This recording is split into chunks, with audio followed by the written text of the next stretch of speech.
Bonjour Mehdi Kassou, on te reçoit aujourd'hui sur notre chaîne YouTube pour une interview en version longue. Avec toi on va parler migration, politique et médias. Ça te va comme programme? Parfait. Alors Mehdi, pour commencer, je vais te raconter une petite histoire et je te laisserai la continuer à un moment donné. Tu vas voir, je pense que ça va te parler un petit peu. C'est l'histoire d'un jeune cadre dynamique. Il bosse pour une grosse boîte de télécommunications. Un soir d'août 2015, il revient d'un voyage en Croatie. Il a fait la fête en mode clubbeur. Et là, sa vie est bouleversée. Ouais, c'est un jeune cadre qui n'est pas si cadre que ça et qui n'aime pas beaucoup le cadre. Et je ramenais un pote qui partait à Amsterdam, à la gare du Nord à Bruxelles, en fait, pour qu'il prenne un train. Et en face de la gare du Nord, il y a le parc Maximilien, qui en 2015 a été tristement célèbre pour avoir accueilli des familles, des enfants, des réfugiés qui ne l'étaient pas par nos autorités. Et effectivement, mon entrée dans ce parc a un peu bouleversé mon champ cognitif, ma vision du monde. Et donc j'ai découvert une Belgique parallèle dans laquelle il y a plein de gens qui en fait, sont abandonnés de tous, de tout. Et moi qui suis déjà issu d'un milieu plutôt défavorisé, etc., dans lequel je pensais qu'on devait batailler fort et sévère pour réussir dans la vie, je dois avouer que ça a profondément bouleversé mon champ de compréhension et que donc j'ai essayé de tenir comme ça dans une espèce de double vie où la nuit j'étais bénévole au parc Maximilien, j'accompagnais des réfugiés et puis le jour je travaillais pour une grosse boîte avec une voiture de fonction, avec un salaire confortable, et qu'à un moment donné, ça a été vraiment invivable. Ça a été assez compliqué, je crois qu'on appelle ça la dissonance cognitive, mais ça a été vraiment super dur pour moi de continuer à naviguer dans ces deux eaux. Et donc j'ai fait un choix, même s'il a été dur et que ça n'a pas forcément été compris par tout le monde, mais celui de plus bosser que dans le social. Parce que justement, tu aurais pu faire comme monsieur et madame tout le monde. Tu aurais pu laver ton âme en payant un sandwich ou en faisant un petit don à une association. Mais toi, tu as décidé de t'investir pleinement. Ouais, je pense que c'est beaucoup plus facile, effectivement, et d'ailleurs j'étais un de ces donateurs à 5 euros, 10 euros par mois pour Oxfam ou pour d'autres, je faisais partie de ces donateurs récurrents, et c'est une excellente chose, et je pense qu'on a vraiment besoin de gens qui, comme quelque part, au fond d'eux, dans leur vie, ont une petite partie de leur conscience qui les incite à donner, et même si c'est pas grand-chose, vraiment dans ces cas-là, je peux dire que chaque centime compte. Mais il y a un niveau de conscientisation, et je pense qu'au sein de la plateforme, c'est un truc qu'on retrouve chez beaucoup de monde par la découverte. Je veux dire, se rendre compte à un moment donné, être conscient que des gens dorment à la rue, qu'on a un abandon total d'une certaine catégorie de la population, fait que justement cette mobilisation, ces dons, cette façon de contribuer à un monde meilleur devient suffisant. Et je pense que quand on commence, et c'est un peu le piège, quand on commence à vouloir répondre à ses besoins, d'abord on se rend compte que c'est un puits sans fond. Et puis ça a été là aussi la force, c'est que quand je me suis mobilisé au départ, a priori j'étais plutôt pas le genre de mec, enfin, les sorties, l'argent gaspillé un peu n'importe comment, etc. J'étais pas tout à fait fait pour ce genre de choses. Et je me suis quand même rapidement dit qu'il y avait probablement des centaines, des milliers, des dizaines de milliers de gens comme moi qui au fond d'eux, avaient et le cœur et la sensibilité que pour aider d'autres personnes. Et donc on s'est dit pourquoi pas. Après, on voit que 3 ans, 4 ans plus tard, c'était pas totalement con, quoi, de se dire qu'il y a plein de gens qui pourraient faire la même chose. Est-ce que ton histoire personnelle a eu un lien avec ton engagement? C'est-à-dire, sauf erreur de ma part, ta maman, elle est belge, mais ton papa, il est marocain. Ouais. Donc toi aussi, tu es issu de cette grande histoire de la migration. Est-ce que ça a eu vraiment une incidence sur ton engagement? Je sais pas, peut-être indirectement peut-être, mais en tout cas, ma première réponse serait de dire non. D'abord, mon grand-père, il a été choisi, enfin, il faisait partie d'une immigration choisie, il y avait des accords bilatéraux entre le Maroc et la Belgique, comme pour les Italiens, les Turcs, les Polonais, etc. Donc, euh, ma difficulté, elle a été plus de me rendre compte un jour, malgré le fait d'avoir une maman belge et la moitié de ma famille belge, et d'être culturellement plus belge que marocain, machin, de me rendre compte que j'étais différent en termes d'image, etc. Et donc il y a eu un vrai choc à un moment donné de se voir différent dans le regard de l'autre et de devoir batailler pour finalement accéder aux mêmes choses que les autres qui a priori n'étaient pas forcément plus méritants que moi. Euh, En termes de migration, non, franchement je pense pas. Je pense qu'au contraire, la génération de mon grand-père et de plein d'autres personnes qui, même si elles ont travaillé dans des conditions absolument dramatiques et que c'était quasiment de l'exploitation, c'était voulu. Et donc il y a eu une logique gouvernementale, réfléchie, institutionnalisée, d'accueil, euh, avec un défaut d'intégration derrière et une absence complète de suivi et d'accompagnement social pour les générations qui ont suivi. Mais c'est pas du tout le même combat. Non, ici, le vrai choc a été de penser que que moi j'avais traversé des difficultés, je crois, et puis de me rendre compte qu'en fait, même quand on pense que c'est dur pour nous, on y a fait très souvent, on vit très souvent le cul en beurre. Euh, et il y a plein de monde aujourd'hui qui, qui vraiment dans leur vie ont juste besoin qu'on puisse à un moment donné leur tendre une petite main, etc., pour les sortir de là où ils sont, pour les accompagner un petit peu. Et on ne s'en rend pas compte. Honnêtement, on ne s'en rend pas compte. Il m'a fallu du temps pour que la pièce tombe. Et je pense que c'est vraiment le cas pour beaucoup de monde. Une fois que c'est le cas, c'est très dur de retourner à sa vie. C'est vraiment dur de retourner à sa vie. Justement, tu parles de retourner à ta vie. Au début de ton engagement, tu avais un pied à la plateforme et encore un pied dans ton ancien job, je Ouais. pense. Tu travaillais pour c'est ça que tu m'as J'aime dit? pas trop le dire. C'est une Une pub, boîte de télécom? une boîte de Bon, on peut en faire deux, télécom, hein. mais tu pourras biper. Ouais. Non, mais c'est vrai que j'aime pas d'abord pour la question pub, et puis surtout parce que ça a fait partie de ce qui m'empêchait de dormir à un moment donné, c'est que sans vouloir jouer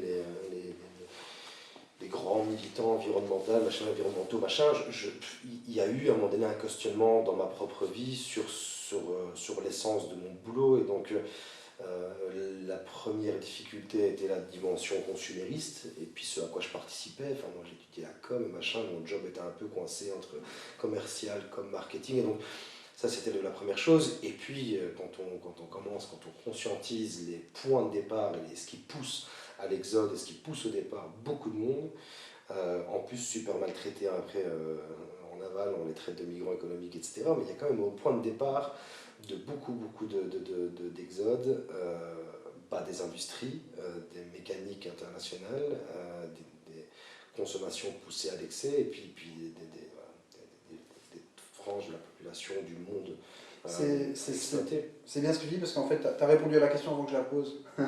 C'est la question que j'allais te poser. Quand tu vois ces boîtes de télécommunications, bah, elles utilisent pour les smartphones notamment du cobalt qu'elles vont chercher en RDC. On sait qu'il y a plus de 200 000 jeunes aujourd'hui qui travaillent en RDC dans ces conditions. Donc à un moment donné, ce que tu essaies de nous dire, c'est que tu as dû choisir parce que tu te sentais en partie responsable, même en toute petite partie responsable de ça ou Non, pas? honnêtement, non. Je me suis, et aujourd'hui encore, je peux sans trop de difficulté aller m'acheter un dernier smartphone, enfin preuve en est, mais je vais pas aller jusque-là. C'est sûr que de savoir qu'on est un des outils qui permet d'augmenter cette production et cette distribution est plus compliqué à gérer que de savoir qu'on vit dans ce monde-là. Je culpabilise pas de savoir qu'on vit dans un monde de merde. Je veux dire, c'est un état de fait aujourd'hui. On est dans une, voilà, il y a des exploitations de populations, de couches du monde, de parties du monde entières par une autre partie du monde. Je m'y opposerai avec autant de ferveur que possible. Ça me scandalise. J'espère éduquer mon gosse et participer à l'éducation de nouvelles générations pour qu'elles prennent conscience de ça, mais je me suis jamais senti coupable de ça. Après, y participer, c'est autre chose. Mais On va revenir un peu sur ton rôle et ton action aujourd'hui donc au sein de la plateforme et de tous ces bénévoles. Tu es porte-parole de la plateforme citoyenne. c'est la partie visible, oui. Ton quotidien, Comment elle s'organise aujourd'hui dans cette association? De façon bordélique principalement, mais il y a la partie porte-parole, c'est un peu une conséquence de ma formation, hein. J'ai étudié la com, etc. Et donc c'est assez naturellement que je me suis retrouvé à gérer la page Facebook, et puis à participer à la rédaction de communiqués de presse, et puis à répondre à la presse, etc. Mais mon taf aujourd'hui consiste en fait beaucoup plus que la com, à gérer les opérations, à gérer une partie des équipes, à identifier ou à participer à l'identification des besoins sur le terrain, puis à essayer de construire derrière la réponse à ces besoins. C'est là que c'est prenant. Et puis, dans cette dernière année, il y a une nouvelle couche qui s'est ajoutée à mon travail. C'est je dirais presque l'institutionnalisation, mais même si c'est pas tout à fait ça, mais la structuration de la SBL, puis le contact avec le pouvoir subsidiant, avec les autorités politiques, avec ceux On va y venir. qui ont la chance ou le pouvoir de faire changer les choses. Et donc voilà, je suis sur 3 niveaux principalement: la com, l'opération, et puis c'est une forme de plaidoyer, bien que ça ne soit pas vrai, ça n'en soit pas vraiment, mais en tout cas la partie presque lobby en tout cas, ou d'essayer de convaincre le monde politique que ce qu'on fait est important, de le rendre visible pour que ceux qui ne comprennent les choses qu'au travers des médias le percutent, et puis ensuite de pouvoir venir trouver les moyens pour pérenniser la réponse aux besoins. Justement, pour ce faire, pour la partie lobby dont tu viens de parler, un des rôles de la plateforme, en tout cas un des rôles que vous vous êtes donné, c'est aussi d'humaniser cette migration, cette immigration.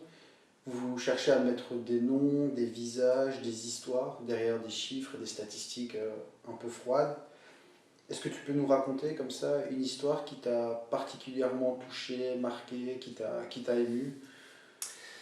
Ce serait pas cool pour tous les autres que je pourrais pas mentionner, donc non. Y en a plein en fait.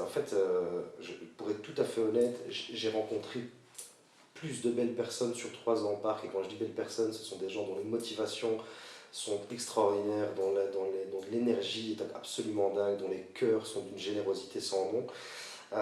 Et il y a comme ça, je vois plein de visages qui me sautent, voilà, qui me sautent au cœur, et dont je parlerai avec grand plaisir, mais je vais aller dans l'extrême caricature, et de la même façon que l'hébergement a un peu commencé d'abord par nous, mais très rapidement c'était aussi une réponse un peu taquine au fameux prenez-les chez vous, etc., qu'on pouvait se prendre sur les réseaux sociaux. De la même manière, je le dis en blaguant et je le redis quand c'est possible, même très sérieusement, je pense qu'il y a pour beaucoup de monde, et même des gens dont les opinions ne sont pas super glorieuses, il y a cette histoire du fameux copain black, du copain noir, du copain arabe, machin, etc. Tu peux détailler? Mais oui, c'est des gens qui te répondent spontanément des façons de parler, ou à des discours racistes. Quand ils sont confrontés au fait que ces discours sont racistes, ils répondent très naturellement: mais moi je suis pas du tout raciste, moi j'ai un copain arabe, j'ai un copain noir, on a tous ça. Moi j'ai été le copain arabe de plein de monde, j'ai été le prétexte arabe de plein de La monde. bonne conscience. Et ouais, mais plus prétexte que bonne conscience, parce que la conscience, ça nécessite une intellectualisation de notre compréhension, et là je pense pas que ce soit le cas. C'est souvent des prétextes, enfin je veux dire, c'est l'homophobe qui te dit je suis pas homophobe parce que j'ai un peu de PD, enfin ça marche pas quoi. Mais on peut utiliser cet mécanisme, cette façon de fonctionner, pour faire en sorte que tout le monde ait un copain noir ou un copain arabe, et je crois que c'est pas le cas. Et donc, l'idée qu'il y avait derrière, une partie en tout cas de la réflexion qu'il y avait derrière ce concept de rendre des noms, des visages, etc., c'était surtout pas simplement d'écrire des histoires, parce que dans ce cas-là, il suffit de trouver un auteur ou un co-auteur, et qui passe sa vie à écrire des histoires et à mettre des noms et des âges et des origines dessus. Non, il fallait surtout qu'il y ait des rencontres, que des rencontres se fassent, et que dans chaque famille, dans chaque entreprise, dans chaque village, il y ait cette fameuse personne qui a vraiment rencontré cet étranger, qui peut lui mettre un nom dessus, et qui peut lui ensuite convaincre les autres que c'est pas tout à fait ce qu'il pense. Mais soit on est dans la caricature, soit on est dans l'expérience. Et quand on est dans l'expérience, la dernière chose qu'on peut faire, c'est la caricature. Et c'est une des raisons pour lesquelles je ne veux pas caricaturer en racontant une histoire. Je pense que tu t'es bien justifié pour le coup, donc c'est très clair. Euh, On vient sur le rôle des bénévoles, des hébergeurs, des migrants, même des SDF, je pense, qui rentrent en ligne de compte. Tout ça, ça fait un gros melting pot culturel. Il y a plein d'échanges. Comment on gère ça au quotidien? Parce que je suppose que de temps en temps, tu dois avoir des frictions, il doit y en avoir, mais des incompréhensions. Comment on gère ce grand mélange culturel? Ah, d'abord on fait ses dents, d'abord on découvre ça, parce que les chocs culturels, bah, c'est a priori ce qui permet de faire avancer, et c'est ce qui nous a permis d'avancer. La grande force qu'on a au sein de cette plateforme, c'est que on n'était pas une structure existante qui avons eu la présence d'esprit ou l'idée ou la stratégie de faire quoi que ce soit. On a, et aujourd'hui encore dans notre organigramme et dans toute notre façon de réfléchir et de fonctionner, on met le besoin au cœur de notre dynamique. Donc la réponse à ce besoin provoque parfois effectivement des rencontres, soit de saugrenues, soit difficiles, soit violentes. Et on a construit des réponses à ces situations-là, mais on les a construites ensemble. Si on avait dû, du jour au lendemain, dire on a 10 000 familles en Belgique prêtes à accueillir un étranger, etc., on n'aurait probablement jamais réussi. Mais on a commencé avec 1, 2, 5, 7, et puis ça a grandi de façon assez incroyable et presque exponentielle. Mais jour après jour, des expériences arrivent. Et aujourd'hui, par exemple, et c'est le principal argument sur lequel nous on se repose, c'est la confiance en l'autre. Dans ta question, tu dis les migrants, les sans-abri, les citoyens, les machins. Donc, tu vas là, les bénévoles. Et donc, il y a naturellement des catégories qui existent. Nous, on essaye un peu de les dépasser. Et ce qu'on essaye d'insuffler dès le départ, c'est qu'on est tous pareils. La peur, par exemple, et c'est l'expérience qui nous l'a appris, la peur de l'autre, à travers notre prisme, au parc Maximilien, quand on envoyait des migrants au départ dans les familles belges, on n'avait aucune difficulté à nous mettre dans les pompes de ces familles belges, qui allaient devoir accueillir chez elles quelqu'un qu'elles ne connaissaient pas, etc. Jusqu'au jour où ces migrants qui montaient dans ces voitures nous envoient un message depuis la route en nous disant "One hour driving, is this normal? Who is this guy?" Et on se rend compte qu'en fait la peur elle est tout à fait partagée et que autant on pouvait se mettre facilement dans les pompes de la famille belge qui accueille l'étranger, autant pas une seule seconde on s'était dit que ces mecs qui montaient dans des bagnoles avec des inconnus qui partaient pour 1 heure et demie de route n'allaient pas eux aussi avoir toute une série de questions, etc., et de craintes et de peurs qui allaient venir. Et donc à partir de là, on a très rapidement adapté notre discours et puis on a commencé à créer ces histoires presque de familles et de migrants ambassadeurs, ceux qui comprenaient, ceux qui arrivaient à le mieux comprendre, et même pas forcément de façon voulue, mais ou réfléchie, mais ceux qui incarnaient le mieux cette compréhension de la peur, du regard de l'autre, etc., s'avérait être à la fois les portes d'entrée pour les migrants avec des familles expérimentées qui avaient dépassé ces étapes-là, et à la fois pour les familles de trouver ces migrants qui étaient aussi passés à travers ce questionnement. Et c'est comme ça que les choses s'équilibrent.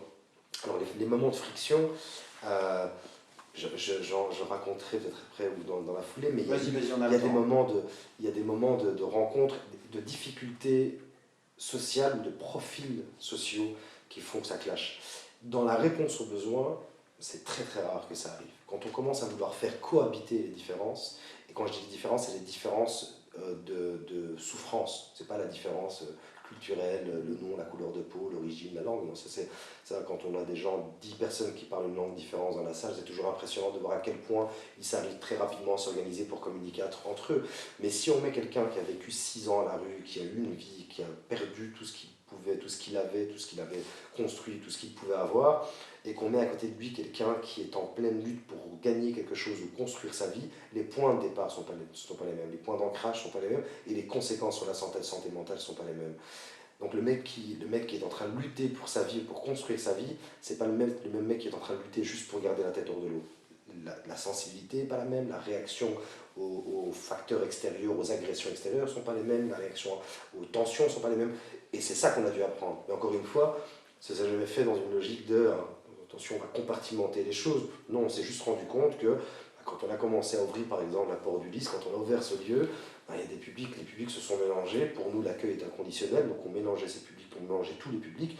On s'est juste rendu compte que le silence, par exemple, quand on va dormir et qu'on est un mec qui dort à la rue depuis 10 ans, le bruit, Ça n'existe pas, ça n'existe plus. Donc 10 personnes peuvent gueuler autour de toi, le mec il dort. Quand on met 10 personnes qui ont vécu à la rue dans la même pièce qu'un mec qui a besoin, qui n'a pas dormi depuis une semaine et qui ne sait pas dormir ailleurs que là où il fait calme, le moindre bruit peut le rendre dingue. Et donc cette cohabitation peut rendre dingue. Et donc c'est ça qu'il faut surtout essayer d'extraire. Et c'est assez dingue de se rendre compte très rapidement à quel point, encore une fois, les regards extérieurs et dans la question que tu l'as fait, et puis dans les critiques surtout, c'est compartiment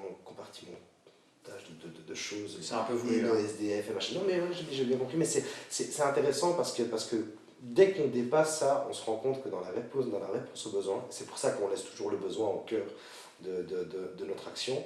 On dit toujours que le boss, le vrai boss de la plateforme, c'est la réponse aux 7 besoins et ça est la réponse qu'on y apporte. À quel point on se rend compte que et le SDF et le migrant, c'est le même combat, quoi. C'est les mêmes personnes. Et aujourd'hui encore plus, et ça m'a triste, c'est ce qui me fait le plus mal dans cette association, dans cette organisation, c'est qu'on commence à voir aujourd'hui des gars qui arrivaient il y a 2 ans, 3 ans, avaient une santé physique et mentale en béton armé, et qui aujourd'hui ont perdu contact parfois avec la réalité, ou ont maintenant des dépendances, ou ont simplement basculé dans la folie, de la même manière que on l'observait avec parfois même un peu de dédain dans le public des sans-abri, quoi, et qu'on se rend compte que c'est vraiment la rue qui flingue les gens, et que la majorité de ces personnes étaient mais vraiment, et on les connaît, c'est ça qui est le plus difficile, c'est qu'on les a vus se dégrader. Et donc voilà, on se retrouve dans des cas de figure comme ça, où on prend conscience que notre société a bien plus flingué les sans-abri que les sans-abri n'ont flingué notre société, que c'est aussi vieux que l'homme, et qu'on est en train de faire la même chose aujourd'hui avec une autre catégorie de personnes, et qu'en plus certains alimentent gentiment la différence entre les deux pour faire oublier qu'ils ont participé au flingage d'une couche entière. Tu parles de qui? Je parle de certaines politiques de droite extrême ou d'extrême droite qui continuent à alimenter les différences et les ports, pour que vraiment on oublie ou il fasse oublier ou qu'il puisse agiter un épouvantail pour faire oublier les mauvaises politiques des 20 dernières années. Pour revenir encore sur la plateforme citoyenne, les derniers temps, vous aviez passé un message sur les réseaux sociaux. Vous avez opté, je ne sais pas si les termes sont exacts, mais pour une stratégie de repli, ou plutôt un temps de réflexion. C'était juste avant ou après les élections. Qu'est-ce qui s'est passé? La solidarité, elle s'essouffle, ou c'était stratégiquement voulu étant donné les élections, ou... Parce que tu peux en Il y a dire deux plus. choses. D'abord, essoufflement, je pense pas, parce que c'est une fatigue assez naturelle. J'en parlais juste avant de commencer cette interview, mais donc on est un peu tous sur les rotules. Mais c'est pas un essoufflement, c'est un changement d'attitude par rapport à la réponse, par rapport à la réponse aux besoins. Si on compare à janvier 2018, décembre 2017, on faisait 500-600 personnes par jour dans les familles, etc. Ça a été un buzz absolument dingue, des milliers de personnes qui se mobilisent en un temps record. Donc si on compare à ça, oui, on peut parler peut-être d'essoufflement. Mais en fait, on est aujourd'hui encore à 250 personnes par jour hébergées en famille, avec une approche complètement différente d'accompagnement et de sensibilisation, mais surtout là où la fatigue physique peut intervenir, là où on peut se dire à un moment donné, je suis claqué, c'est éprouvant, la logistique quotidienne d'accueillir, d'héberger, de préparer des repas, de faire les machines à laver, etc. C'est fatigant. Toi-même, tu as l'air un peu marqué, éprouvé ces derniers temps. Je suis Comment claqué, tu te sens? je pense que, comme beaucoup de monde, je suis fatigué physiquement, et puis il y a une charge mentale, mais c'est surtout ça, c'est ça qui est le plus important à voir, c'est que c'est près de 10 000 familles qui ont ouvert leurs portes à un inconnu. Qu'elles accueillent encore aujourd'hui un migrant physiquement chez elles ou pas, ça ne change rien. Ces familles, elles sont conscientes, militantes, même parfois sans le vouloir, et elles sont là. On le voit quand on fait un appel à dons, on le voit quand on doit faire un tour de force sur un petit coup de pression, je pense au Tour de France dernièrement, ou à la manif il n'y a pas longtemps, la manif, c'était en décembre je crois, du Vlaams Belang et soutenu par l'ANV, etc. On a hébergé 700 personnes en 40 minutes, c'est même un record absolu, donc ces gens sont là, la pièce est tombée, on ne peut plus leur enlever ça, ils sont conscients. Et c'est en ça que je dis que l'essoufflement n'a pas lieu. Mais il faut distinguer les choses. Et puis la deuxième chose, c'est que maintenant on peut le dire, les élections sont passées, etc. Mais il y a aussi à un moment donné une pression à mettre sur le politique. On peut faire en sorte d'absolument rien lâcher. C'est surtout ça, c'est de leur dire on va vraiment rien lâcher, on va continuer. tant que faire se devra, de pas complètement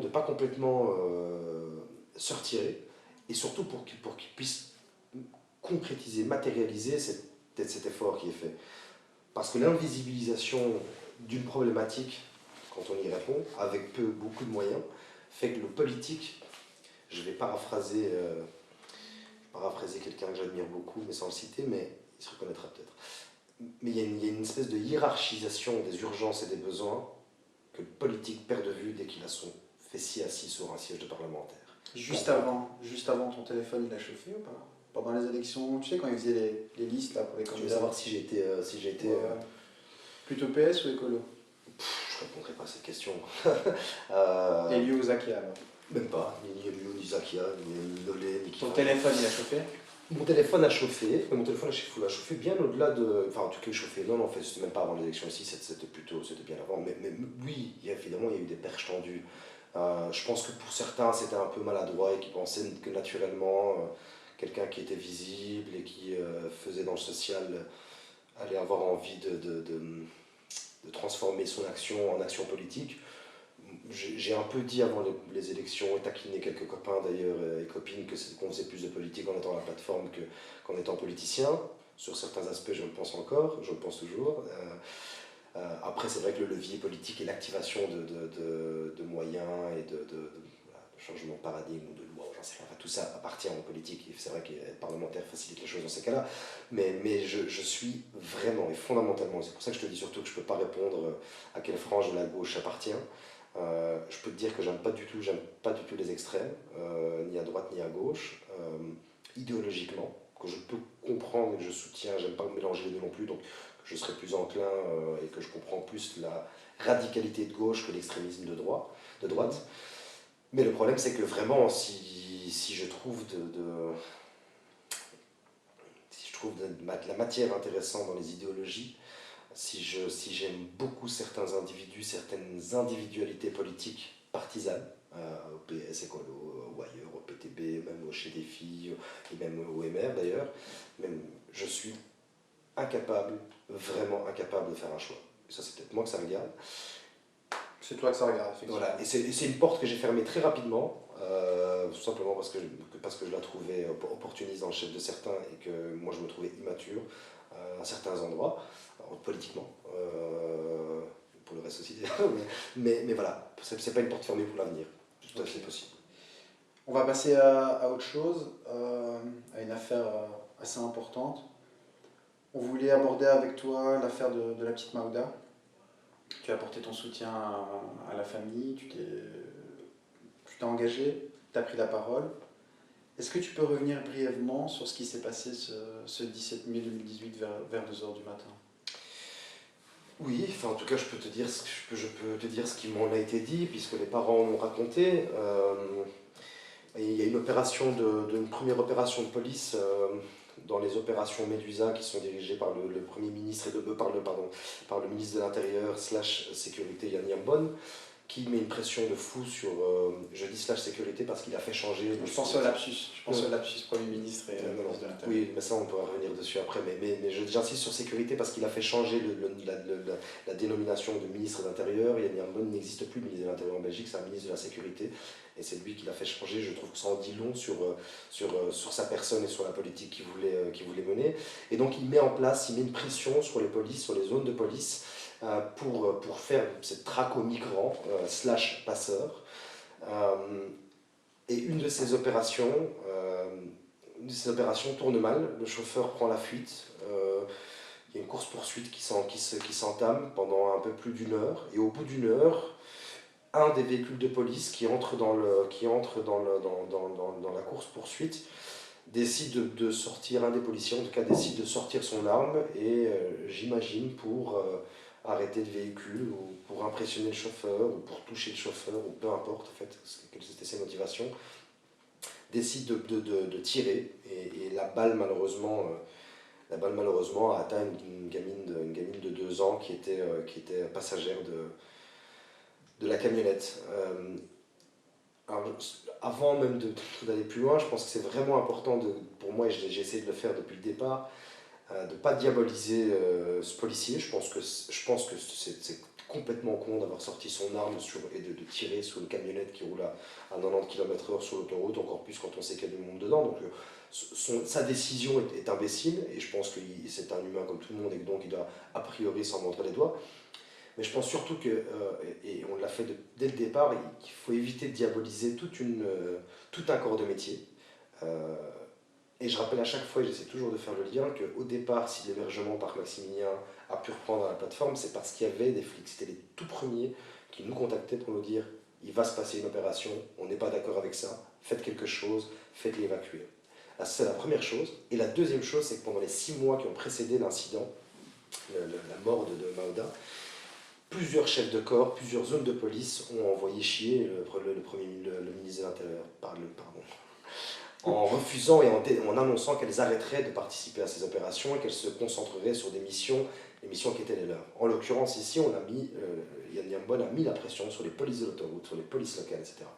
Et donc, j'espère vraiment qu'au-delà de la responsabilité du policier et des protocoles d'engagement, quand il s'agit de tirer sur un potentiel criminel, au-delà de ces protocoles et de ces motivations qui doivent être jugées, j'espère sincèrement que le procès fera aussi le procès de la politique migratoire qui a été menée en Belgique.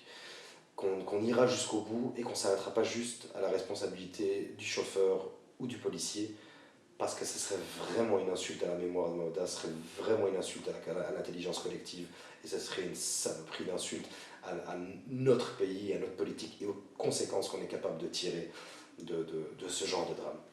Le comité P, d'ailleurs, tu parles de ça, est revenu sur l'acte du policier qui a tiré et qui a rappelé que l'acte était disproportionné.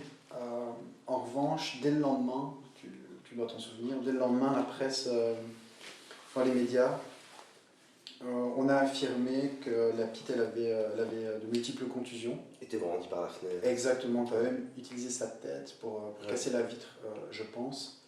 Mais maintenant, on le sait, il est évident que cette fillette de 2 ans, elle a pris une balle en pleine tête. On a cherché à faire porter le chapeau à ces personnes. Aux parents. Et aux passagers, aux migrants. Ben oui, c'était la deuxième partie de mon explication, c'est que d'abord, la police a fait marche arrière, ça a été absolument dramatique la manière dont ils n'ont pas géré leur responsabilité là-dedans, dans le corps de métier, et je parle vraiment de façon métal, dont le corps de métier n'a pas géré sa responsabilité dans ce drame. Ensuite, les arguments qui ont été immédiatement couchés, le bébé brandi par la fenêtre, la violence de briser une vitre avec la tête d'un enfant, etc., ont participé et participent et ont été possibles de la même façon que ce flic a pu tirer sur la camionnette, ont été possibles parce que depuis des mois et des années, on criminalise cette communauté, on criminalise cette population de façon très homogène. Les migrants, c'est tout et tout le monde, on fout tout dedans et on les fait passer pour des illégaux, pour des criminels illégaux, pour des passeurs. Voilà, il y a une criminalisation comme ça, une espèce de mépris qui est suggéré à l'inconscient collectif, qui fait que c'est possible. Si ça avait été, imaginons que ça avait été un quart de touristes belges au Portugal ou au Sénégal qui force un barrage dans lequel une course-poursuite s'engage et qu'un flic tire et tue une gamine, je suis pas certain qu'il n'y aurait pas eu une réaction mondiale, quoi.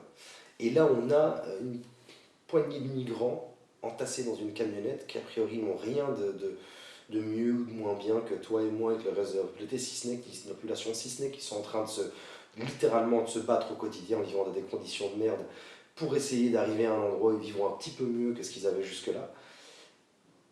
Et on accepte ça, quoi. Et on laisse passer cette idée qu'ils sont forcément dangereux, qu'on est forcément...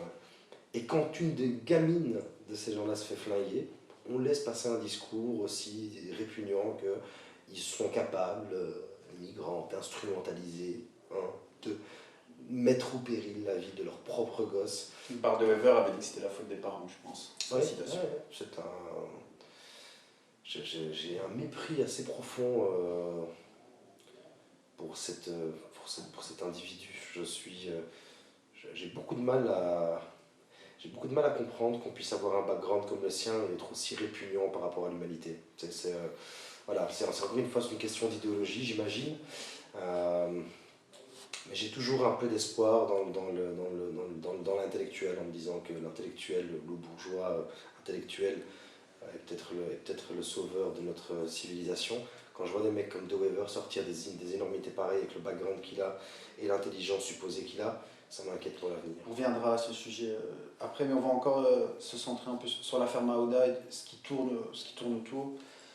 Tu penses pas que c'est aussi un peu, et même beaucoup, la faute des passeurs? Je veux dire, le trafic d'êtres humains, c'est un business de la misère qui peut rapporter gros, ça on le sait. Qu'est-ce que t'en penses? Des passeurs, est-ce que t'en as déjà vu traîner au parc Maximilien, des rabatteurs? Ouais, j'ai déjà vu des passeurs au parc Maximilien, j'en ai rencontré à Calais, j'en ai rencontré à Paris, j'ai vu des mecs qui en ont fait leur business, qui sont devenus des mecs absolument répugnants, j'ai vu des mecs qui faisaient ça pour survivre, j'ai vu des mecs... La seule chose, il y a des trucs qui me dérangent, moi, dans cette... et tu l'as dit avec cette intensité-là, trafic d'êtres humains. La loi belge, et internationale d'ailleurs, distingue les trafiquants d'êtres humains de la traite des êtres humains. Ouais, exactement. Et c'est fondamentalement différent, parce que je connais plein de mecs, enfin plein, des dizaines de mecs depuis 2015. J'en ai croisé des mecs qui se démerdent à 30 balles ou 40 balles pour montrer des parkings, pour accompagner à certains endroits, etc. Ça fait partie de leur saloperie de vie. Il n'y en a aucun qui est parti de chez lui au départ en se disant un jour, je vais pour pouvoir payer mon propre passage devoir trouver des plans, accompagner des mecs, essayer de faire partie d'un truc. Si on prend ça comme étant, et c'est ce qu'a fait la Belgique ces 2 dernières années, si on prend ça comme étant du trafic des êtres humains, ils sont tous trafiquants d'êtres humains. Parce qu'ils dealent une paire de pompes en meilleur état que celle du voisin pour pouvoir passer, ils dealent les sacs de couchage, ils dealent de la bouffe, ils dealent 20 balles, 30 balles, avec des risques complètement dingues. Et donc cette partie-là du trafic des êtres humains, elle est absolument incontournable. Elle est malheureusement la conséquence d'une vie à la rue et d'un parcours de vie, de la même manière que certaines petites frappes se mettent à un moment donné à dealer des petites barrettes au coin de la rue, etc. Si on ne tient pas le contexte, si on ne prend pas en compte le contexte social et on ne prend pas en compte le contexte général de la paupérisation, de misérabilisation de ces gens, notre lecture elle est biaisée, elle est pas correcte. Ensuite, il y a la partie business qui est absolument répugnante, Tu parles de traite là? de trafic, mais même avant la traite, il y a la partie trafic des êtres humains qui consiste à en créer un patrimoine. Aujourd'hui, le problème, c'est qu'on fout ces gamins-là, on les met dans la catégorie trafic des êtres humains. Ça, je suis pas d'accord avec ça. La catégorie de qui consiste un peu le grossiste en stup. C'est le mec qui en fait un business, qui construit sa structure, qui veut construire un patrimoine personnel sur cette misère-là. Je pense que ces gens doivent être combattus, qu'il faut les arrêter, qu'il faut les condamner violemment et sévèrement. Mais qu'aujourd'hui, on a une espèce d'hypocrisie complètement barge dans notre système qui consiste à utiliser le mot traite des êtres humains, migrants, trafic des êtres humains, toutes les sauces, quand au même moment, quasiment toutes les études montrent clairement que le seul moyen de lutter contre ces mécanismes-là, c'est d'ouvrir des voies sur les légales, de créer et de monter des accords bilatéraux entre pays. Et donc de couper l'herbe sous le pied aux gens qui profitent de ce business. Et on fait quoi? Et on laisse faire, en plus, en Europe, Schengen, tout ça, machin, on laisse des barrières se construire, des murs se refermer, des frontières se refermer.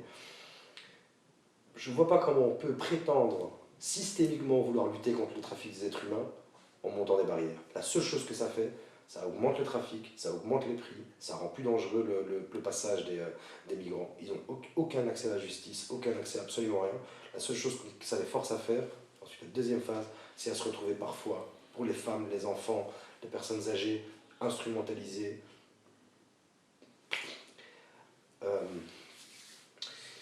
violentées, etc., dans le meilleur des cas, par des gens dans le cas de traite des êtres humains. On a des enfants qu'on retrouve à la rue qui se mettent à vendre leur corps, on a des femmes, majoritairement 9 sur 10 dans celles qu'on rencontre aujourd'hui ont subi au moins une agression sexuelle non voulue. La majorité d'entre elles se sont vues proposer de travailler, de payer leur passage en donnant leur corps. Même chose pour les vieux. Les jeunes hommes se retrouvent à travailler pour des prix absolument misérables et rien n'est fait. Honnêtement, ou de façon très ponctuelle, mais si on prend ne serait-ce que ce qui est visible à Bruxelles, le nombre de personnes qu'on voit aujourd'hui à certains grands carrefours ou à certains lieux bien connus qu'on voit exploités par des véritables réseaux de traite des êtres humains et contre lesquels absolument rien n'est fait. Encore une fois, je trouve ça franchement culotté de la part de certains de venir prétendre lutter contre le trafic des êtres humains en laissant ça arriver vraiment au vu au-dessus de tous. L'enfermement des enfants au centre 127 bis. Ouais. Bah, ça en dit long sur les connards qu'on peut être, hein, quand même. Ça en dit long. Ça en dit long sur le genre humain. Je pense que il y a beaucoup de choses qui me révoltent. Souvent une colère que j'arrive à canaliser, à traduire en action, etc. Mais celle-là, quand même, pour tout gamin qui a déjà été enfermé dans sa chambre contre son gré, puni par papa, maman, machin, etc., et devoir rester une après-midi dans sa chambre ou pas pouvoir sortir pendant 2 semaines, tous ceux qui arrivent à se rappeler ce moment où on regarde par la fenêtre et on se dit qu'on serait peut-être prêt à sauter quand on a 10 ans, juste pour pouvoir ressortir et sauter la punition. Et je crois que tout le monde est passé par là. Rien quand on se rappelle de ça, bah, imaginons ce que c'est d'être en plus derrière des barreaux, d'être entouré de gens qui gueulent, qui pleurent, dont la vie s'arrête violemment. Je ne comprends pas, c'est même pas une colère, je suis plus que révolté, je comprends pas comment on peut en arriver à vouloir faire exécuter ce genre de truc. La décision du Conseil d'État le 4 avril, c'est 2019 dernier, ça, c'est le meilleur d'espoir pour toi? Oui, oui et non, c'est une bonne décision évidemment, c'est des gosses on ne peut plus enfermer les enfants, c'est une bonne chose, mais pour les mauvaises raisons. Le Conseil d'État il dit que ce sont les conditions d'enfermement qui sont pas bonnes. Nuisance sonore et atteinte à la vie privée familiale. Voilà. Pour moi, ce sont vraiment les mauvaises raisons. Je pense que, et c'est assez dingue qu'il y ait une espèce de consensus comme ça, pas de consensus, mais de silence autour de cette problématique-là. Je trouve ça dingue qu'on arrive, ou que certains aient réussi à convaincre l'opinion publique que parfois c'est incontournable d'enfermer un enfant. Vraiment, il y a beaucoup de choses que je comprends, que politiquement j'arrive à comprendre. Ici, et plus on analyse cette problématique, et plus on se rend compte de l'inefficacité, en plus de l'enfermement déjà des adultes, avec des taux de réussite et d'expulsion machin qui frôlent les 3-4%, enfin, c'est absolument lamentable, et encore moins pour les enfants, et le prix que ça coûte, et les dommages créés sur la santé mentale de ces gosses et de leurs familles, vraiment je comprends pas. Je comprends pas, et je pense que ça un jour l'histoire nous fera payer, enfin, en tout cas l'histoire nous le rappellera, et qu'on aura l'air bien con aux yeux des prochaines générations. Pour rester dans le sujet, on a une petite phrase pour toi. Je cite. Le citoyen doit-il un seul instant abandonner sa conscience au législateur? Pourquoi alors chacun aurait-il une conscience? Je pense que nous devons d'abord être des hommes, des sujets ensuite. Le respect de la loi vient après celui du droit. La seule obligation que j'ai, le droit d'adopter, c'est d'agir à tout moment selon ce qui me paraît juste. Henri David Thoreau, La désobéissance civile, c'est 1849. Jusqu'où tu es prêt à aller, Mehdi, pour défendre les migrants? Pour défendre ces personnes. C'est pas les migrants que je défends, franchement. Je pense que les migrants sont bien assez grands pour se défendre eux-mêmes et qu'ils n'ont pas quelque leçon à nous donner. Pour en tout cas ce qui me semble juste, très loin. Il y a beaucoup d'hébergeurs qui aujourd'hui hébergent comme si c'était comme de la désobéissance civile. C'est pas le cas, c'est important. Mais surtout, j'en vois beaucoup prêts demain à créer un réseau de résistance s'il le faut. Quand il y a eu le projet de loi des visites domiciliaires, c'est la première chose qui m'a frappé dans ces dizaines de milliers de gens qui gravitent autour de la plateforme et qui la créent, qui la font, c'est qu'ils ont immédiatement, la grande majorité, ont commencé à créer des réseaux, à communiquer via des canaux de communication cryptés, à être moins visibles, en disant s'il faut qu'on bascule dans la résistance et dans l'illégalité, on le fera. Aujourd'hui, ce n'est pas le cas. Et je pense qu'ils sont, comme moi et comme d'autres, prêts à aller super loin pour défendre leurs valeurs et défendre la justice. Et c'est pas la loi qui m'arrêtera. Ça, c'est clair. Ni moi, ni probablement plein de monde. C'est la loi qui peut ralentir le fait que certaines personnes nous rejoignent. C'est la loi qui peut ralentir certaines évolutions. Je pense à la ségrégation, je pense à l'esclavage. Ils étaient inscrits noir sur blanc dans certaines constitutions. Ils étaient tout à fait légaux. Ça a ralenti l'accès à la justice, ça a ralenti l'évolution, mais on a fini par y arriver. Et je pense que, je vais caricaturer un peu, donc je peux, c'est Vas-y. toujours les gentils qui gagnent à la fin. Hein, c'est comme ça. Donc, et plus le chemin est dur, et ça on apprend des jeux vidéo, plus les obstacles sont violents, et plus on est proche du but. La solidarité, c'est un crime aujourd'hui. Bon, pour certains, je pense que même pour ceux qui essayent de la criminaliser, ils savent très bien que ce n'est pas le cas. Je pense qu'aux yeux de la justice, si elle l'est juste, ça n'arrivera pas. Je pense que certains législateurs vont essayer de traduire leurs idéologies en loi. Je pense qu'il y a une criminalisation. J'aime pas la criminalisation de la solidarité, parce que la solidarité c'est un concept et c'est compliqué de criminaliser un concept, mais on essaie de criminaliser les solidaires. On essaie de mettre en place des mécanismes qui puissent ralentir l'expression de cette solidarité, qui puissent la rendre plus difficile. Mais enfin, ce sont des tentatives très polarisantes, très cristallisantes, et donc à chaque fois qu'ils essaient, en fait, c'est plus de gens qui se mobilisent. Personne, le Sea-Watch n'a jamais fait de collecte aussi violente, une mobilisation aussi violente que quand c'est arrivé. Donc plus l'attaque est dure, plus la riposte est dure. De la même manière, pour nous, à la plateforme citoyenne, on a recommencé l'hébergement en août 2017 avec 120 familles, plus ou moins. Et à chaque fois que Théo Frankel nous rentrait dans le là, on est dans la presse, on avait de l'autre côté une indignation et puis une réaction aussi, voire plus importante. Et donc, là où on essaye parfois d'arrondir les angles et de rappeler que c'est une nécessité de bien commun et qu'on ne doit pas justement basculer dans ces antagonismes et ces clashs, ceux qui essayent nous renforcent et nous indignent. Et franchement, être indigné, c'est quand même ce qui... être indigné, c'est ce qui motive le plus ta réponse, l'indignation. Et plus tu es indigné, et plus tu iras, et moins tu lâcheras. Et donc, je pense qu'une des meilleures stratégies que devraient aujourd'hui avoir les opposés aux migrations et aux étrangers, etc., c'est de foutre un peu d'eau dans leur vin et de se dire que s'ils continuent comme ça, ils vont simplement aller stimuler même les gens qui ne l'étaient pas. Et c'est ça, il ne faut pas en avoir peur, ils vont juste avoir rameuté plus de monde. Voilà. Mais là, si tu regardes ce que vient de faire la NVA il y a quelques temps, ils ont redéposé un projet de loi pour les visites domiciliaires. C'est de la com, ouais. Toi, tu as déjà été perquisitionné, contrôlé? Oui, mais pas pour ça. Moi, je viens d'un milieu qui n'est pas tout à fait... Mais, pas dans ce cadre-là, mais Je parlais de ce cadre-là. moi, je sais la violence de la perquisition, et c'est pour ça que quand le projet est sorti la première fois, et que certains y ont trouvé une espèce de logique, parce qu'à un moment donné, il faut bien pouvoir faire exécuter la loi, machin. Moi, je me souviens que ce qui m'a plus frappé là-dedans, c'est pas qu'il y ait une frange de la population qui ne se rende pas compte qu'on est en train de ruiner leurs droits fondamentaux. C'est des gars qui n'ont pas les bons papiers. C'est pas des voleurs, c'est pas des dealers, c'est pas des assassins. Ils n'ont juste pas le bon document. Et pour un manque de documents, pour un défaut administratif, on veut pouvoir en arriver à faire en sorte qu'une police explose ta serrure, te foute par terre avec des menottes devant tes gosses, devant ta femme qui prépare machin, pour aller les gosses pour aller à l'école. C'est une violence sans nom, c'est complètement barge. Et donc c'était ça le point de rupture. Moi. Et ce que j'essayais de communiquer aux gens, c'est d'arrêter de penser qu'on est en train de...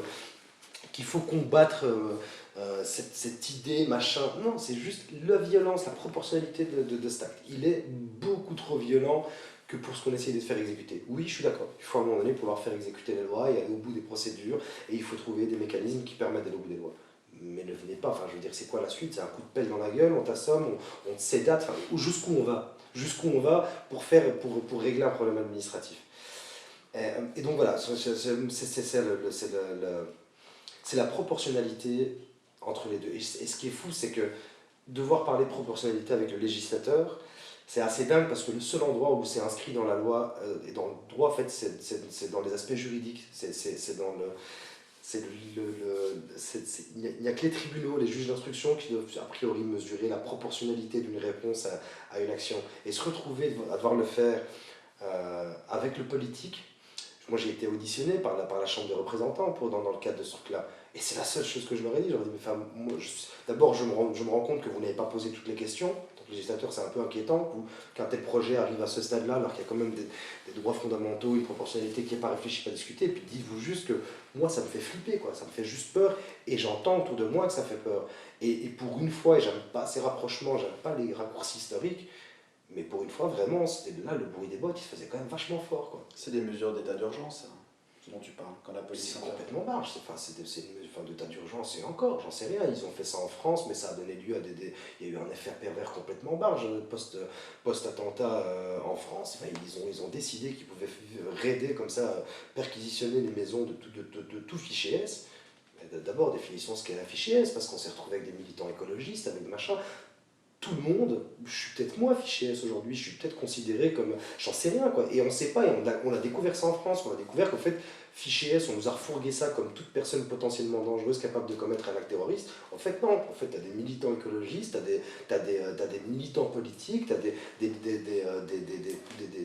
certains, comment on dit ça, opposants, et je sais plus comment on dit, enfin bref.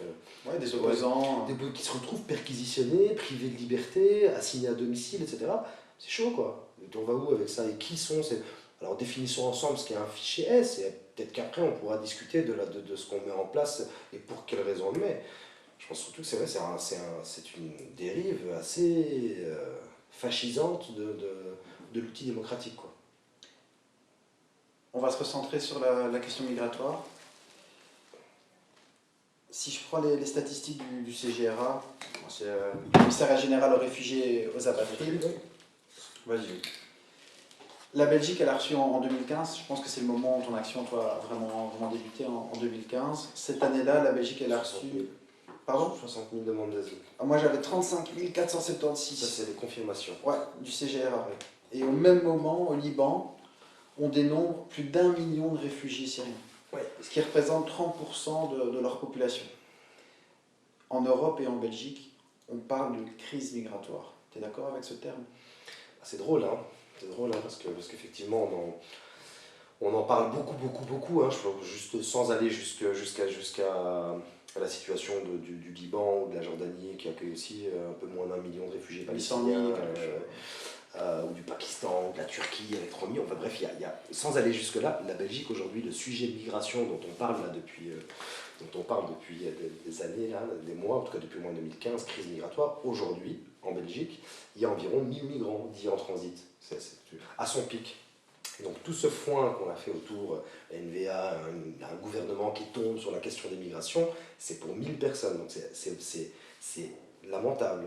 Le nombre de réfugiés à son pic en Europe, de demandeurs d'asile, ça a été un peu plus d'1 million à un moment de la crise. En 2015, c'est 1 million, 1 million 100. C'est 0,5% de la population européenne. C'est vraiment important, parce que je pense qu'on a beau le redire, mais qu'on le redit qu'aux gens convaincus, mais c'est assez fou qu'on en soit à en parler autant. Je trouve que c'est symptomatique de l'expression de peur plus que de... Enfin, c'est irrationnel hein, comme mécanisme. Et alors parler de crise, honnêtement, le seul moment où je parlais de crise, je dirais que c'est une crise de l'accueil.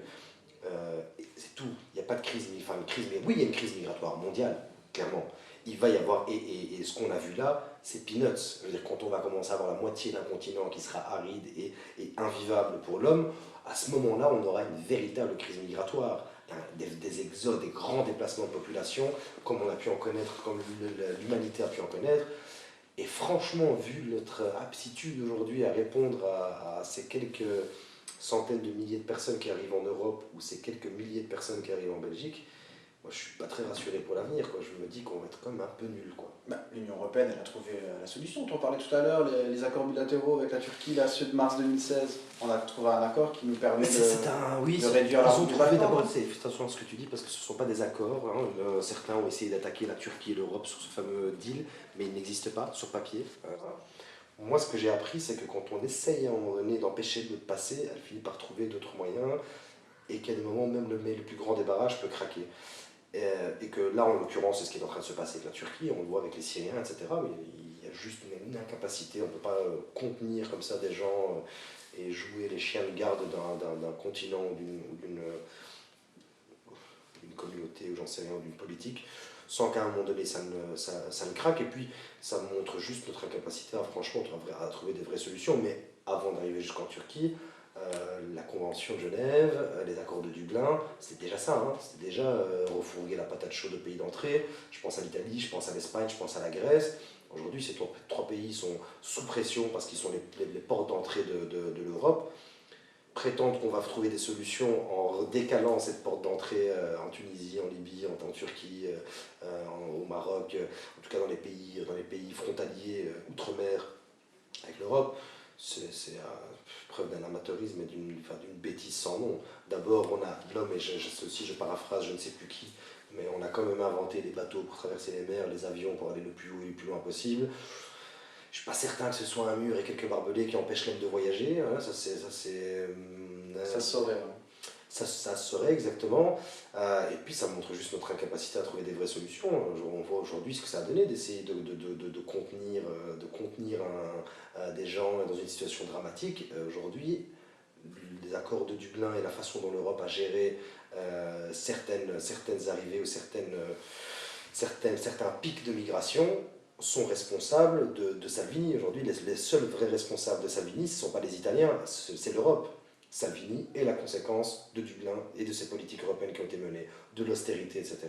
De la même manière qu'on va se retrouver avec des politiques beaucoup plus à droite, probablement dans les prochaines années dans les pays frontaliers, parce qu'il faut juste le temps que ça arrive jusqu'ici. Mais voilà, c'est une bêtise sans nom que de penser que d'aller mettre des gens radicaux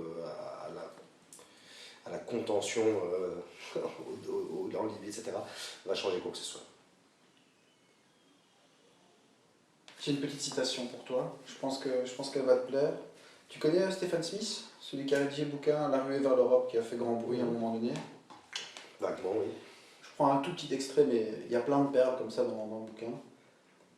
Il dit « La liberté de s'établir où l'on veut est the stuff of teenage dream », la matière dont sont faits les rêves des adolescents. T'es toujours un peu adolescent, toi, Mehdi? Ah, pour le coup, d'abord oui, mais alors pour le coup, moi je suis plutôt libéral et je le rejoins là-dessus. Et c'est un peu comme ça que je taquine les quelques copains et copines que je peux avoir chez Défi ou MR, c'est que principalement au MR au départ, à mon avis, Défi est plutôt pour la liberté de circulation, mais de rappeler aux libéraux qui aujourd'hui se sont durcis dans leurs opinions et ont laissé de l'espace à Franken et aux gens comme lui. Tu penses à quelqu'un en particulier? Tu dis des libéraux? T'en cibles Pour certains? certains, je pense par exemple à Georges-Louis Boucher ou à Denis Ducarme qui incarne tout ce qu'il y a de plus ridicule dans l'instrumentalisation des médias, de la politique et il collabore à mon avis à détruire tout ce qui est de noble dans le libéralisme et on oublie ce que c'était. Mais donc moi je m'amuse souvent à dire que la liberté de circulation, d'installation, d'expression, ce ne sont pas des concepts socialistes, quoi. Ce sont des concepts purement libéraux et que certains, par moments, devraient un peu oublier leur carrière et leur envie d'apparaître en headline et de se recentrer un petit peu sur ce qu'est le vrai libéralisme. Parce que moi, je me souviens, quand j'ai étudié les grands courants, c'est quand même un des courants qui m'avait le plus séduit à l'époque, parce que la liberté de circulation, entre autres, d'expression, etc., d'installation, étaient des valeurs pour lesquelles je sais que certains, à quelques degrés de moi, se battaient encore. Et donc je trouvais ça très beau. Louis Michel avait d'ailleurs fait une sortie, une vidéo sur YouTube où il reprend exactement ces termes. Ça fait quelques mois, quelques années maintenant. C'était il y a 10 ans et ça a été ressorti il y a un an et demi. Exact. On revient à cette citation, en fait, on ne peut pas accueillir toute la misère du monde. Non, mais c'est...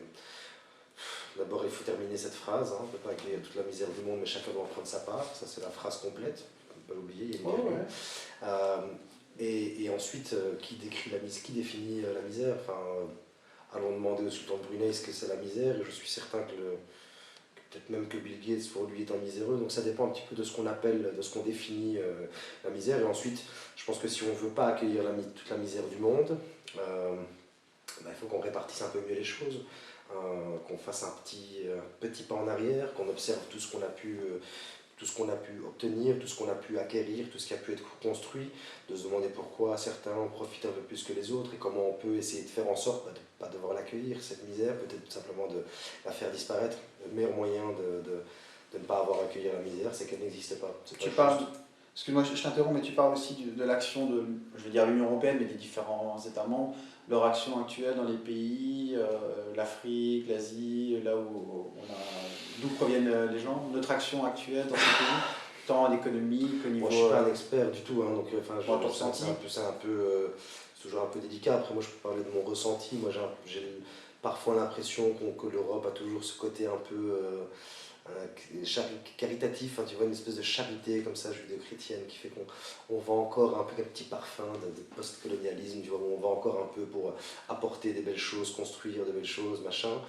Euh, je trouve par exemple au niveau belge que quand on voit que le budget aide au développement en Belgique, hein, c'est un peu le concept de aider les là où ils sont, machin, pour ne pas qu'ils viennent. Mais l'aide au développement belge aujourd'hui, il faut savoir que les réseaux, par exemple le réseau fait d'asile en Belgique, ce qui nous permet d'accueillir des demandeurs d'asile sur notre territoire, est financé avec le budget de l'aide au développement. Que quand on parle de l'aide du budget aide au développement, Franken a essayé d'utiliser pour aller convaincre le Maroc, la Tunisie, la Libye de construire des hotspots de leur côté. Et donc, encore une fois, il faut peut-être qu'on fasse un pas en arrière et qu'on revoie notre façon d'aider, et que quand on parle d'aide au développement, ben, on aille vraiment dans le sens du développement. Tu parlais de Théo Franken. On a bien compris en regardant aux réseaux sociaux et tes interventions dans la presse que c'est pas ton homme politique préféré. Donc c'est notre ancien secrétaire d'État à l'asile et l'immigration. Et à la facilitation administrative pour tous ceux qui n'ont toujours pas compris comment marchaient les choses. Très bien. Pourtant, soyons honnêtes, c'est quelqu'un de très populaire.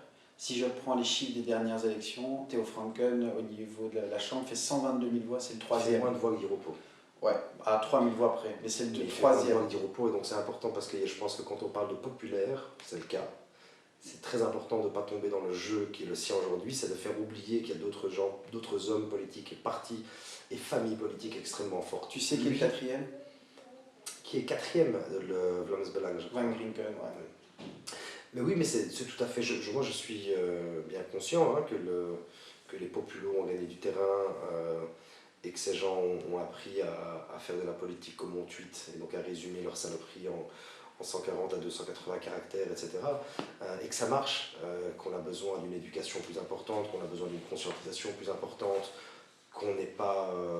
Enfin, moi, je me suis politisé ces 2 dernières années et vraiment, je pense que sans être insultant, méprisant à l'égard de qui que ce soit, la majorité des gens s'intéressent à la politique au moment des élections, un peu avant, un peu après, pour voir si les promesses ont été tenues, et que les gens d'extrême droite comme Franken et comme Van Grieken, et je dis bien d'extrême droite pour Theo Franken, hein, d'autres NVA sont à mon avis un peu plus modérés, mais lui est vraiment d'extrême droite, une extrême droite dangereuse. Ces gens ont bien compris comment ça marchait, donc il ne faut pas leur nier leur aptitude à aller toucher les gens dans leur peur et à faire en sorte de paraître comme presque des messies qui apporteraient des solutions. En attendant, moi ce que je pense important aussi de faire, c'est de montrer que Franken, sur 4 ans, je veux dire, à part ouvrir sa gueule et tweeter et dire des conneries, il a apporté littéralement aucune solution. C'est pour ça que je faisais le clin d'œil à la facilitation administrative. Ce type est supposé avoir allégé nos procédures administratives, etc. Tous ceux qui ont rempli leurs impôts il y a un mois doivent se rappeler à quel point, littéralement, il n'a apporté aucune amélioration, ni en termes d'accueil des réfugiés ou des demandeurs d'asile ou des migrants, ni en termes de facilitation administrative, ni en termes d'immigration, ni au niveau international, à part écrire un livre, creuser le clivage entre les gens de gauche et de droite, et faire sa petite personne, créer sa petite réputation. Je mets au défi qui que ce soit de m'apporter une solution de Franken qui a marché. Moi, je vais faire l'avocat du diable. D'accord. Donc, on a Théo Franken, on a Van Grinken, on a la NVA, on a Vlaams Belang. Mais si tu regardes au niveau européen, t'as Jobbik, t'as Orban, t'as Obdoré, t'as les partis d'extrême droite, t'as l'AFD, la Ligue du Nord, un peu partout. On est dans un système encore démocratique. Les gens votent. Est-ce que c'est pas que la population a envie, veut que ces hommes politiques soient élus et que leur politique soit mise en place? Je pense que c'est de la population a surtout envie de protéger ce qu'elle a, le très très peu qu'elle a, et que c'est surtout le discours de protection de ce que vous avez, et même pas de protection de ce qu'ils ont, mais de faire croire que les migrants vont venir leur prendre ce qu'ils ont, qui fait que ça marche pour ces gens-là. Je pense que quand on prend la population de façon homogène, comme tu viens de le faire, effectivement, il y a une grosse tendance. Et on peut être très fiers, nous les Belges francophones, la Belgique francophone, d'être le village résistant, le petit village gaulois qui résiste à l'envahisseur d'extrême droite, parce qu'on c'est vrai qu'on voit une émergence des politiques d'extrême droite à l'Europe. Mais je pense surtout qu'elles sont construites sur des peurs, et que quand on commence à travailler sur ce qui a conduit, et c'est en ça que l'éducation est importante, c'est que si on explique et si on fait bien comprendre à ces gens qui se battent pour garder leur travail, etc., que jusqu'à preuve du contraire, les arrivées d'étrangers n'ont jamais provoqué la disparition de leur emploi ou de leurs acquis, au contraire que les grands acquis se sont obtenus sur des luttes ouvrières qui étaient majoritairement composées d'étrangers, etc., on peut le dépasser. Il faut avoir le temps. Et il y a un problème avec la gauche, ou le centre-gauche, c'est que les gens à gauche sont rigoureux. Et donc on ne tweete pas comme c'est populaire, on ne communique pas comme c'est populaire à gauche. On explique, on essaie d'éduquer, ça prend du temps, on perd du temps, ça prend parfois beaucoup plus longtemps et on peut se faire rétamer dans un débat avec des grands enjeux, etc., très rapidement par ce genre de politique. Ils gagnent. Voilà, c'est la brutalité de la synthétisation des informations qui peut parfois gagner. Mais encore une fois, je pense que quand on regarde l'histoire, depuis que l'homme est homme, à la fin, c'est le gentil qui gagne. À la fin, les grandes luttes ont mené à des grands résultats, qu'il y a eu des grands avancements. Il y aura parfois des marches arrière, il y aura parfois des difficultés. Mais on devra passer par là. Mais le bien triomphe normalement à la fin. En tout cas, j'espère, parce que j'en ai convaincu mon fils. On va parler médias, parce que ça fait partie aussi des sujets qu'on devait aborder. Je sais pas, tu regardes souvent toi RTL TVI? Non. Bah, le 12 juillet dernier, t'as raté le JT, et au menu du JT, il y avait ce sujet, je te le cite. Un début de vacances raté pour Charlotte. La Liégeoise venait d'arriver à Zarzis en Tunisie et elle a découvert un cadavre sur la plage. Heureusement pour elle, ce jour-là, il faisait beau, plein soleil, 26 degrés. On a vérifié nos infos. Tu vois, nous aussi, on peut produire un travail de qualité quand on veut. D'abord, j'ai beau ne pas regarder la télé, j'ai été celui qui a lancé la polémique sur les réseaux parce que j'ai vu ce truc-là online. Ça a été repris immédiatement derrière et partagé par toute une série de personnes bien plus compétentes que moi pour mettre des mots sur les sentiments, que sur ce que j'ai ressenti quand j'ai vu la façon dont RTL, ou dont je suis même pas certain que ce soit RTL, c'est à mon avis plutôt une rédaction qui a décidé de le traiter comme ça. Mais c'est diffusé par RTL TV. Mais ça a été diffusé, je trouve que c'est à la fois malheureux, à la fois symptomatique de la piètre qualité de l'information qu'on donne. Et là, ben voilà, moi avec mon petit bagage en communication et mon petit sens critique et ma petite lecture des choses, je regrette franchement que les médias, ou que certains médias se soient si facilement laissés prendre au jeu de la médiocrité et donc voilà, moi si je la regarde plus cette télé, au-delà du fait d'y avoir travaillé et de savoir donc que les rouages sont un peu dégueulasses, c'est surtout parce que je pense qu'elle produit que de la merde. Je suis désolé, je suis un peu cru, on va peut-être devoir biper mon truc. Non, non, on ne bipera pas. Mais je pense franchement qu'elle produit que de la merde. Je déplore même parfois l'attitude même de la télévision publique, qui a quand même a priori une mission d'éducation très importante. Je trouve que la qualité de ce qui est produit et présenté, même si il y a eu une petite amélioration ces 2 dernières années pour la télévision publique, mais je trouve que pendant longtemps, c'est assez médiocre. Après, bon, ben, elle participe et elle montre malheureusement ce qu'on est, ce que les gens veulent voir, la manière dont certains se font des idées ou voient les choses. Pour ce cas-là en particulier, c'était quand même assez surréaliste de voir traiter et même elle, Charlotte, et je suis vraiment désolé pour elle, elle s'est faite flinguer, mais elle a été instrumentalisée, son nom a été repris, etc. Moi je suis triste pour elle parce que je pense que ce qu'elle a voulu dénoncer, c'était effectivement la violence de ce qu'elle a vu, et je pense que c'est juste un peu imbécile de la part de celui qui a traité le sujet, de le traiter sous l'angle de ce qu'elle avait vu, sous l'angle de ce qui se produit quotidiennement en Méditerranée. Après, voilà, je pense que c'est un des aspects sur lequel grâce auquel on peut conscientiser monsieur, madame, tout le monde. C'est par la presse, c'est par les médias. Je pense que c'est dommage qu'il n'y ait pas un effort qui soit fait de ce côté-là. Après, encore une fois, nous sommes le petit village qui résiste à l'envahisseur, parce que quand je compare la qualité de ce qui était produit il y a 2 ou 3 ans autour de la question des migrations et des grands déplacements de population qui soient liés aux guerres, etc.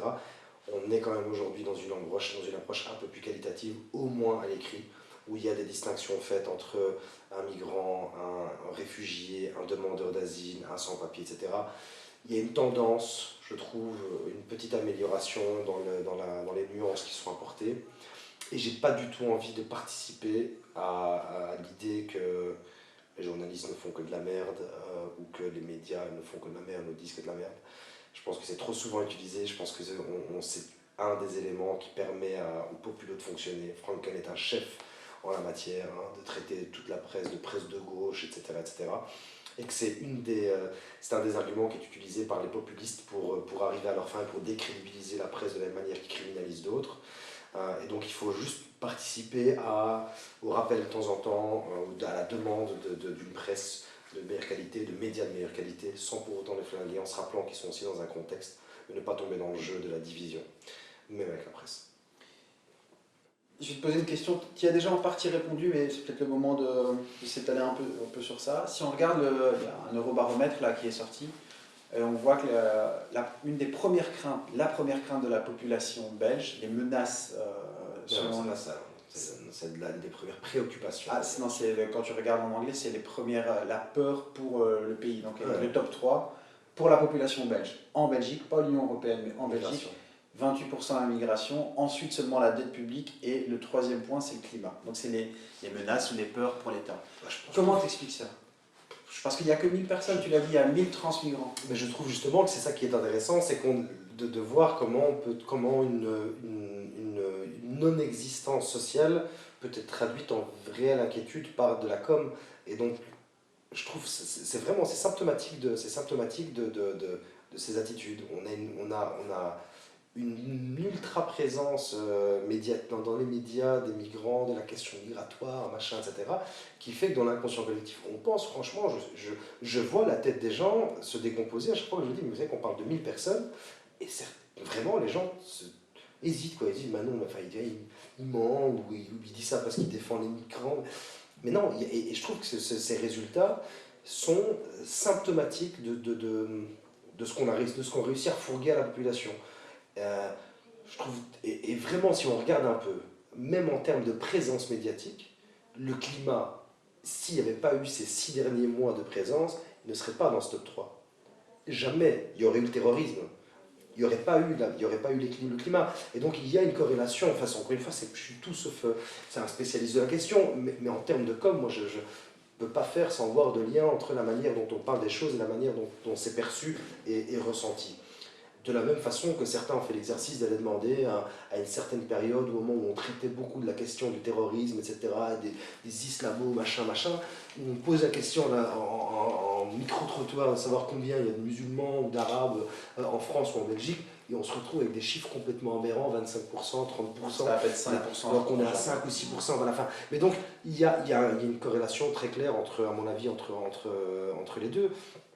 Et c'est ça le vrai travail d'éducation, c'est de dire aux gens, et pour ça les anglo-saxons et les cultures germanophones y arrivent beaucoup mieux, hein, mais de rappeler aux gens la réalité, de revenir à une forme de pragmatisme, et de leur apprendre, à les éduquer à se défaire un petit peu de tout ce qu'on leur balance. Et donc, moi j'aime bien dans les sondages comme ça, aller parfois un peu plus loin, et il y en a un qui était très chouette, qui était d'ailleurs diffusé par RTL, qui a été fait principalement en Flandre, et où on se rend compte qu'au même moment, 59% des Flamands étaient pour l'expulsion des migrants, et donc il y ait l'expulsion dans les procédures. Au même moment, 72% d'entre eux étaient pour l'accueil des réfugiés.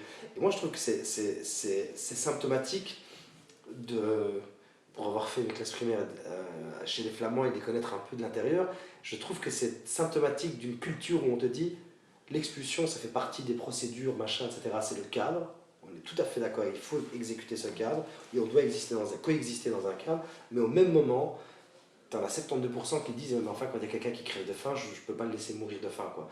Et c'est ce type d'argument, si je devais faire de la politique ou essayer de transformer mon militantisme ou ma conscientisation en politique et derrière avoir un espace de presse comme certains politiques ou certaines politiques peuvent l'avoir, c'est ça que j'essaierai de faire. C'est d'aller extraire dans ces informations, dans ces données, dans ces compréhensions, l'information importante, de la comprendre, de la synthétiser, puis de la repartager avec ces mêmes personnes. On arrive à la fin de l'interview. Et pour clôturer, on va te faire une interview un peu particulière. T'es papa, Mehdi. Mhm. Donc pour terminer, on va te faire une interview Dis papa. Mhm. Des questions que ton fils pourrait te poser, avec lesquelles tu essaierais de répondre avec tact. Dis papa, Super nul à cet exercice. c'est quoi le racisme? C'est des gens qui ont peur du noir, qui ont peur des autres couleurs, qui ont peur de l'absence de la lumière et qui croient que les autres personnes différentes sont dangereuses. Il faut juste apprendre à savoir que quand on éteint la lumière, il y a exactement la même chose dans la pièce que quand la lumière est allumée. Il faut juste dépasser ses peurs. Dis papa, pourquoi des gens meurent en Méditerranée? Parce que l'humain est... Parce que l'humain est à ce point particulier qu'il est capable de ne pas vouloir partager sa tartine avec quelqu'un, de ne pas vouloir offrir un toit à quelqu'un, et en plus de se protéger, d'empêcher ces personnes de se déplacer pour aller chercher eux-mêmes leur tartine. Et l'humain peut être assez fou que pour ne pas sauver, tendre la main à quelqu'un qui serait en train de se noyer. Dis papa, c'est parce que tu crois en Dieu que tu fais tout ça? Putain, je peux pas dire ça. Je suis pas certain de croire en Dieu. Euh, comment... Non, absolument pas. Je ne pense pas que ce soit parce qu'on croit en Dieu, ça voudrait dire que tous les athées, etc., n'ont pas le cœur sur la main. Non, c'est parce que je suis sûr que la générosité, la gentillesse sont des valeurs qui nous permettent ensuite même de créer des dieux et d'en faire des religions. Dis papa, pourquoi on te voit un peu moins à la télé? Parce que je suis fatigué et que j'essaie de m'occuper un peu plus de toi et de structurer un peu plus les choses sans apparaître dans la presse. Papa, c'est qui Bardewever? C'est un politicien belge flamand qui voudrait qu'on sépare le pays en deux et qui pense que les Wallons sont des gros fainéants. Et ses copains, Theo Franken, Van Krinken? Ce sont des hommes extrêmement dangereux qui sont prêts à détruire et à tuer la différence s'ils la rencontrent. Dis papa, y a quoi dans tes cigarettes? Et rien, je fume plus. Mehdi Kassou, merci. Avec plaisir.